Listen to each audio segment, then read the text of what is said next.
This may not be a popular message. This may not be what you want to hear. But hey, it is what it is. We're going to do what we're going to do today. So y'all, my topic today comes off from last night. I talked about counterfeits, and I was talking about how you always compromise with counterfeits. That counterfeit relationships, counterfeit opportunities, that the enemy is a counterfeit. That is exactly what he is. And so therefore, he always brings about replicas of the real thing. Good replicas that other people might decide they want to, that they think they great options, right? But they're not your option. They're not who God has for you or what God has for you. And so today I wanted to talk about how the enemy does give signs. Now, a lot of people think that, oh, only God can give signs, and, this is only mere, signs and wonders only go one way. That's not true. It's not true, family. Okay, it's not true.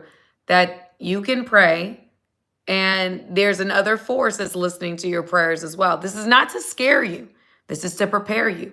Why? Because there is a way for you to know the difference between whether it's God speaking to you or whether it's the enemy mimicking God to get you to get into things that are not God. Okay, so I want you guys to stay tuned because I'm preparing you. I'm giving you guys tools so that you are not deceived. Because the biggest thing that I'm seeing, there's a lot of deception. There's so much deception on this internet space, even in the Christian realm. You go look for yourself, see how much, prophecies and words and so many different things are being given and given to us. And even in the Bible, there were false prophets, right? There's prophets that were being told by spirits to say certain things that were not true, and it was meant to deceive.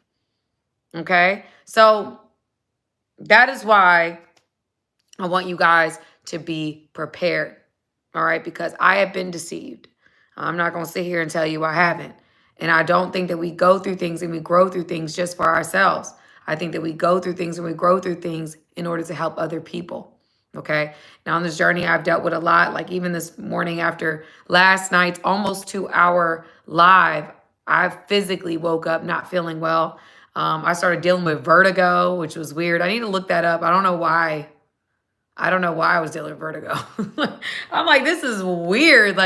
But it's the enemy has done weird things in this season to kind of throw me off and not get me to do things that I should be doing.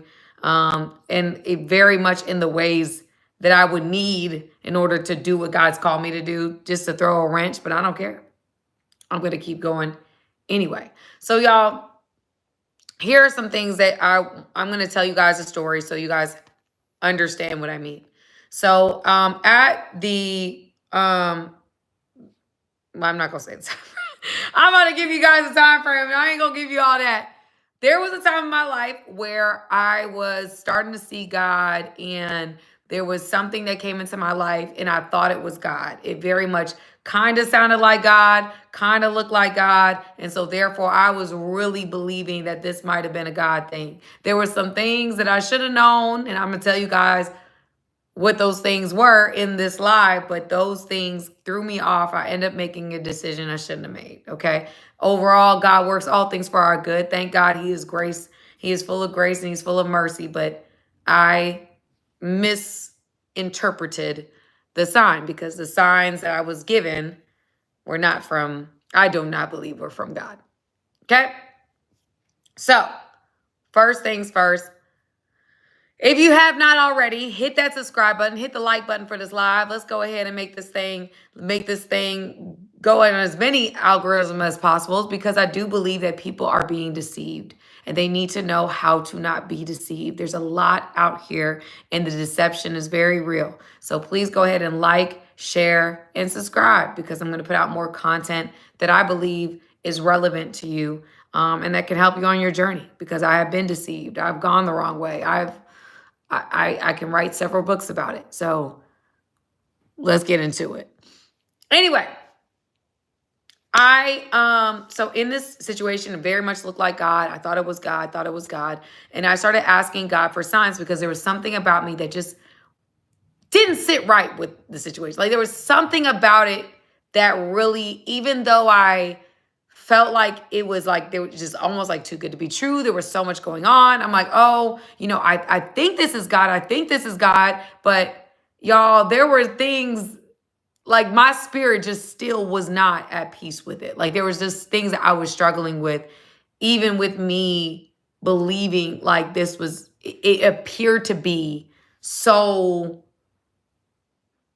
I don't know. It just seemed like such a God thing, but it wasn't.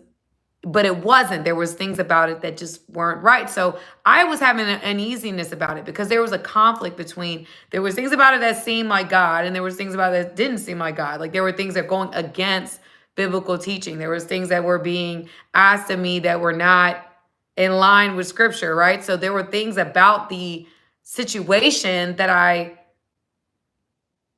you can look back and say, okay, that probably wasn't God, because it wasn't. If it was God, it was going to be aligned with his word, and that wasn't aligned with his word, right? So I look back on it now and I can see it. Like if you're doing things that are not aligned with scripture, let's just say a relationship. You're in a relationship and you're like, hey, is it God? Well, let's start with this. Does it pass the fruit test? Does it pass the test of scripture? I see a lot of women, a lot of women want husbands. A lot of women want to get married. They want this, they want that. But they try to make worldly situations godly situations. Try to make good things God things, and they're not God things. And the first test that you have to know, if God sent them, there's going to be some type of fruit that comes with that. It's not going to be, oh, it could turn into something, but y'all already then fallen into things that are contradictory to scripture. Like it started there and it doesn't look like it's changing anytime soon, right? And you're like, oh, well, maybe it could change. Maybe it could be, maybe. Okay, maybe. But there's some situations where women that I know that are in the faith, they're dealing with men that may be in the faith or kind of not in the faith, not really. We say we Christians, but nothing about our life speak to being a Christian at all. Like you ain't got I don't even know what kind of relationship you have with God. You don't speak like you have a relationship with God. You ain't walking like you got a relationship with God. And again, I'm not even talking about church. I'm talking about fruit, love, joy, peace, patience, goodness, kindness, faithfulness, and self-control. And so we're over here saying to ourselves, oh, how do I know? Well, do they have fruit? Is there fruit in their lives that you can speak? You can say, this might be somebody that does have a real relationship with God. Okay? And so a lot of times we make situations God that aren't God. Okay? And we have to be aware of that, because the enemy is incredibly good at sending counterfeits that will speak to where you are right now. They'll say the right things at the right time. They'll do the right things at the right time, but not enough for you to have peace about it. Because the one thing the enemy can't do, and the one hallmark sign I want you to look out for with anything that you feel like God may be giving you or not giving you, the hallmark sign is peace. The hallmark sign is peace. When men come to me and they say they think they my husband, or God told them in a dream, or whatever case may be, one thing that I will know is that it will resonate with my spirit, and if I have peace about it. If I don't have peace about it, you're not my husband. Okay? That there's a resonating that has to happen in my spirit. There has to be also a peace that I have about it. A lot of times we make what we want God, and it's not God. Okay? And the first way to know that is like, what is your prayer life like? And y'all, I'm not trying to be super religious here. I'm really just giving you guys Bible. I'm giving you practical things. I am not a perfect woman. I'm not like I've been here and I've just been singing with angels my whole life. That's not true. I have a story. We all have a story. I'm telling you this from the times that I have fallen. I'm telling you this from the times that I really have made mistakes, and I'm still growing. I'm still being held accountable for my actions. And as I grow, I make a commitment to come on here, a concerted effort to not put on airs like, oh, Sam is No, I'm not going to do that. Come on here. I'm not going to wear no makeup. I'm going to sit here with my sweats and my stuff on. Even though I might be physically uncomfortable, I'm still going to be here and I'm still going to be faithful to the calling. Why? Because we have enough people pretending. I'm not going to come on here and pretend. I'm not going to come on here and pretend. That's just not what I'm going to do. And so a lot of times when we're trying to make something God, a lot of times it comes from a place of fear, right? We're afraid. And our world does a very good job, a very, very good job of creating fear. You watch the news, it creates fear. Why? Fear is a very powerful mechanism to control. If I get you scared, I get you to do what I want you to do. So you watch, there's just different ways to do it, right? And one thing that I see in the relationship realm is that if you don't find, you settle because you're not going to find a person. You're never going to find them. If you don't do it now, you're never going to find them. It's never going to happen for you because you're this, because you're that, because of this, because of that. So there's all this rhetoric that makes people feel like they have to settle. And I do believe that if you spend time with God and you have a relationship with God, that God gives you the desires of your heart.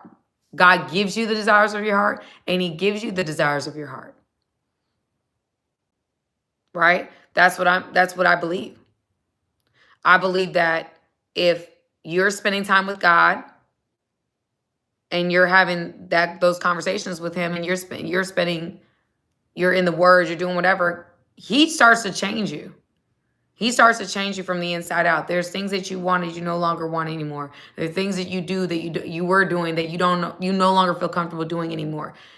God starts to change you from the inside out, very slowly, but very, very slowly, but quickly. Your desires start to change and your heart starts to align with him. Okay. And so with that being said, when you're doing different things and you're making certain changes in your life and you're trying to get closer to God, you're trying to have this connection with him, he's going to change the desires of your heart. So the desires, he gives you the desires of your heart and he gives you the desires of your heart. Okay. But if you're in the world and you have these desires and you're not really out here spending time with God at all or trying to seek him at all, those desires can be tainted. Remember, our hearts are deceitful above all things. It is sick or desperately wicked. Who can understand it? And if we're moving from a place of fear and we're moving from a place of, I need to get this now because I'm afraid I won't get it again. I'm afraid of missing out. I'm afraid if I don't lock this man down, I'm never going to get another man. I don't want to lock this woman down. I'm never going to get another person like this again. Or you're moving and operating out of fear. You're not moving out of a place of God. Because God does not give us a spirit of fear. He gives us power, love, and a sound mind. So anyway, I think a lot of people operate when they're looking for marriage or spouses, especially today, from a place of fear, right? And I think that even with what you see online, I said a little bit about this yesterday, our world is actively attacking covenant, attacking relationships, and attacking the things that God has built. They do counterfeit situations, and we call it freedom. But if everybody's saying and doing the same things, like if you talk to a man, I could talk to 3 men, and they're all say the same thing. That's not freedom. That's mind control. When every man says the same thing about marriage, or says the same thing about why they don't want to be in a relationship and why they want to be in casual situations, and y'all are all saying the same thing, it shows me that you've been deceived. If it was really freedom, you would be doing something that no one else was doing.